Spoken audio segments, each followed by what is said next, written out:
I came across some bloggers in the health sphere talking about the role that light plays in health. If something's wrong in the mitochondria, in the cellular engines, then you could do everything from a diet perspective, but it's not necessarily going to fix the mitochondria. And this is the concept that I learned that just blew my mind. And so I started focusing not just on my food diet, but on my light diet. So when I was a young kid, I experienced a variety of health issues that were, let's say, bringing me down. So I was experiencing, since a young age, gut issues like gas, bloating, gut pain, and, as young as I can remember, like 5, 6 years old.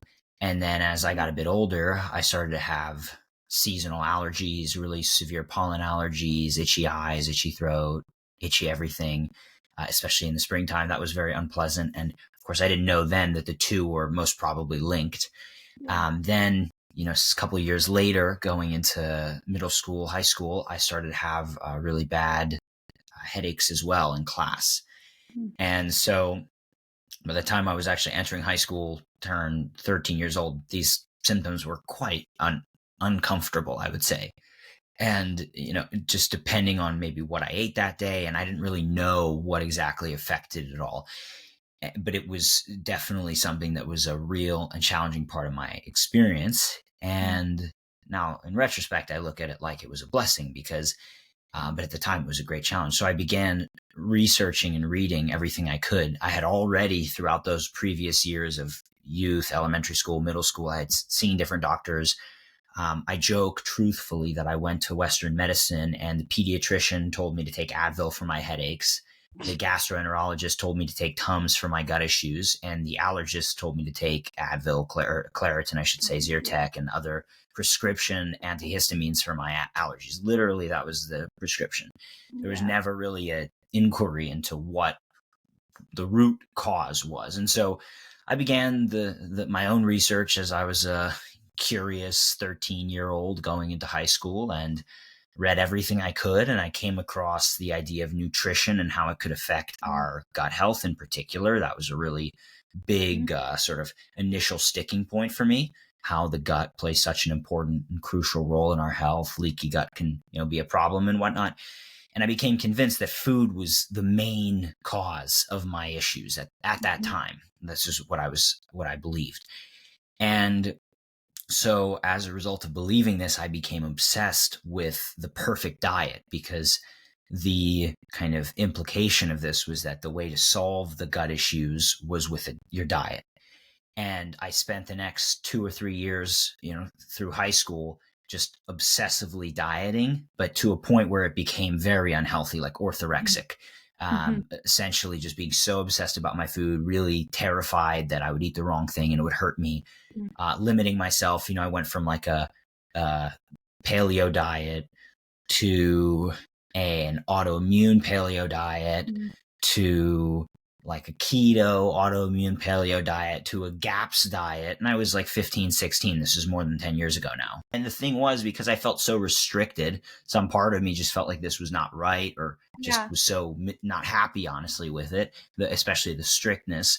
I would then would go and eat tubs of ice cream, like just because I was so fed up with the whole thing. But then I'd feel terrible. And then I'd think I was actually out to basically ruin myself, and it just became this challenging cycle. So I actually went abroad for a year in high school, partially because I just didn't really love where I was, and probably had more to do with my personal state. It was kind of an escape, but the escape actually ended up being freeing. I ended up studying in Eastern Europe in a country called Bosnia and Herzegovina, which is formerly Yugoslavia.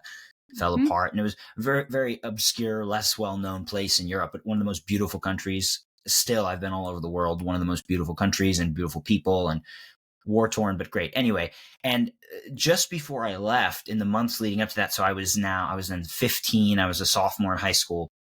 I was my dieting stuff had kind of evolved. So I came across some bloggers in the health sphere talking about the role that light plays in health, but it didn't just go straight into light. It was kind of like mitochondria and ice baths and The benefit, there's the grounding and the risks of electromagnetic radiation. There was one particular neurosurgeon doctor who I gladly give credit to. His name's Dr. Jack Kruse, kind of a mega genius in that space, who really brought attention to these topics well before anybody else. And a lot of the big names in health and wellness today, the Hubermans and Aspreys and whatnot, really learned a lot about those topics from this guy who had the confidence to kind of bring it out, because everybody attacks people often, or many people attack people who they don't understand or who bring out new ideas. So anyway, came across this neurosurgeon's blog and work, and then plenty of other people talking about these subjects as they were growing in interest. There were all sorts of books that were recommended. There were these Facebook groups and communities. So I started reading all these books and I became obsessed. So I was thinking, if this stuff's true, I want to go and learn from the experts themselves and read their work. All these years later, one of the experts, I'm actually at his house. I mentioned he's now my scientific advisor for my company. This is over 10 years later, but I was reading his work, watching his videos years and years ago to see, is this stuff really legit? And I became convinced, based on everything I was learning, that although diet does play a very important role in health and well-being, it is only one piece of a much, much, much larger puzzle. And the analogy that really kind of made things click for me, that connected the dots, was this idea that our body is kind of like a car, in the sense that we consume fuel, hydrogen-based fuel, which gasoline's also hydrogen-based fuel from, ancient fossils or ancient organic matter from a long time ago, buried in the ground, oil that's then refined. But it's hydrogen-based fuel, just like a banana or any food we eat is hydrogen-based fuel. And we take it in to the engine and we mix it with oxygen, which we breathe, and a car engine inhales. It needs oxygen to make fire. And then in the process of burning that fuel, we release energy and we make water. That's what comes out of the back of a car. The exhaust is to let the steam out. And same with any factory, the steam needs to go out. So anyway, so let's just say the car has a problem, like it's driving down the road one day, you're driving your car and it's blowing black smoke, it's not accelerating, it's having some kind of issue. That was my experience with my health, let's say. And so I came across, let's say you ask somebody for advice, they say, okay, well, what you should do is you should improve the gasoline. So you go from your regular gas to your premium gas, and maybe even throw in some fuel additives. And so to the diet analogy, or the health analogy, that would be like, okay, something's wrong with me. Let me improve my diet, like improving the gasoline in the car. And fuel additives, let's say, would be something like your vitamins and your supplements. I was taking tons of different vitamins and supplements. And then you do all that, and then you're driving and the car is still having the same problems. It's still blowing smoke and, not accelerating, misfiring and everything. And then you take it to a mechanic, not just some person who thinks they knew the solution. And the mechanic says, well, yeah, they open the engine and they say, oh, your spark plugs are messed up. Something's wrong in the ignition system of the car. We need to replace the spark plugs, or worn out or whatever. They fix that. And then all of a sudden the car works fine, whether you're using regular or premium, gas, for example. So that doesn't mean you shouldn't use premium gas to preserve the function of the engine, but there's just other factors that are at play besides the fuel that's going in. Something else can be wrong in the engine. And this applies to us in the sense that our cells have these engines called mitochondria. And the mitochondria, as I mentioned, they literally take in fuel, hydrogen-based fuel. We breathe oxygen and we burn the two. We actually react them together. They make water, and that releases a lot of energy. Our cells make water. We make like 1 to 2 liters of water per day, which is like half a gallon. It's a lot. So in our mitochondria, and that's how we make energy in our cells. So if something's wrong in the mitochondria, in the cellular engines, then you could do everything from a diet perspective, but it's not necessarily going to fix the mitochondria. And this is the concept that I learned that just blew my mind. And some of the factors that influence our mitochondria are light. Light's one of the biggest because it controls our circadian rhythm, our body clock, which regulates the release of key hormones, especially like melatonin, which is responsible for mitochondrial repair and cellular repair. Helping the mitochondria to wind down and then go into repair mode in the evening. And then, it's all the light and circadian rhythms regulate the increase of mitochondrial activity during the day when we wake up and they need to make more energy. There are other factors, of course, like electromagnetic fields, like Wi-Fi and Bluetooth, the stuff we're exposed to all the time has unfortunately negative effects that have been shown on, cells and mitochondria. Of course, toxins and all the other stuff in the environment has negative effects. So there are many other factors. And the point was, and this hit me so hard because I had spent so many years obsessing about diet. And when you're that young, a year or two feels like lifetimes, so it felt like lifetimes I had been in this stuck. And I learned about a concept that could help me to be unstuck. And so I started focusing not just on my food diet, but on my light diet. And that's what I call, that's like my Instagram and kind of personal brand is the light diet, because it's about how do we change our light exposure and electromagnetic exposure in a way that's positive for us. So anyway, to kind of cut to the chase, I came back from the year while I was abroad and studying abroad in this foreign country. I saw everybody was outdoors more, walking around more, eating healthier food from the land, more organic and local. But really outside a lot. And it just all kind of clicked for me, like this more natural lifestyle, even though it's still a Western country, developed people live in houses, like they have apartments, they're normal people, they drive cars, they go to school. Just the amount of time they spend outside, walking everywhere, sitting, having a coffee, eating healthy food, the people were just much healthier and more robust. And I just, in my head, with my biases from all this information I had learned, and I definitely was biased, and I wanted to believe this, but the people looked so much more vibrant and robust and healthy. And to an extent that I was just thinking, there's no way this could be attributed just to genetics. It has to be epigenetic. That was another concept I learned about, which is related to mitochondria. The healthier the mitochondria, the healthier the body, the higher quality of genes, basically, that the cells can express, and the higher quality of proteins that the body can produce, and therefore a greater state of health. And I'm just thinking, American people have great genetics. I mean, these are people with mixed genes from all over the world. If anything, very robust genes from all sorts of different peoples.